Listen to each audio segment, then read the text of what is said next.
Vi skal undersøge, om f af x er kontinuert i punktet x0. For at en funktion er kontinuert, skal man kunne tegne grafen fra a til b, uden at fjerne blyanten fra papiret.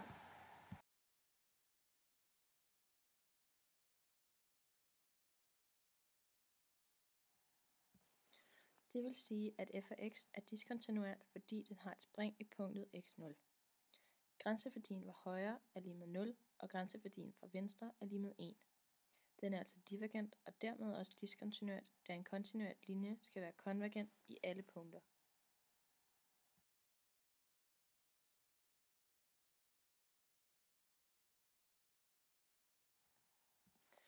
Vi skal bevise sætning 3.3, som lyder: differentialkoefficienten af en konstant k er altid 0. F af x er lig med k, f mærke x er lig med 0.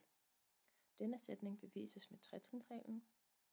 As er lig med delta y over delta x lig med f af x0 plus delta x minus f af x0 over delta x.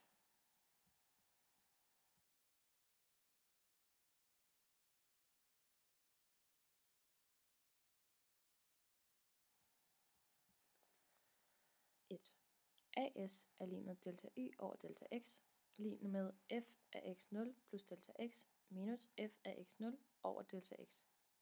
Og da vi ved, at vores f af x er lig med k, får vi k minus k over delta x, som bliver lig med 0. As er derfor lig med 0. Sekantens hældning As, differenskoefficienten, afhænger ikke af delta x, men har hele tiden værdien 0 og grænseværdien 0, da det er en konstant.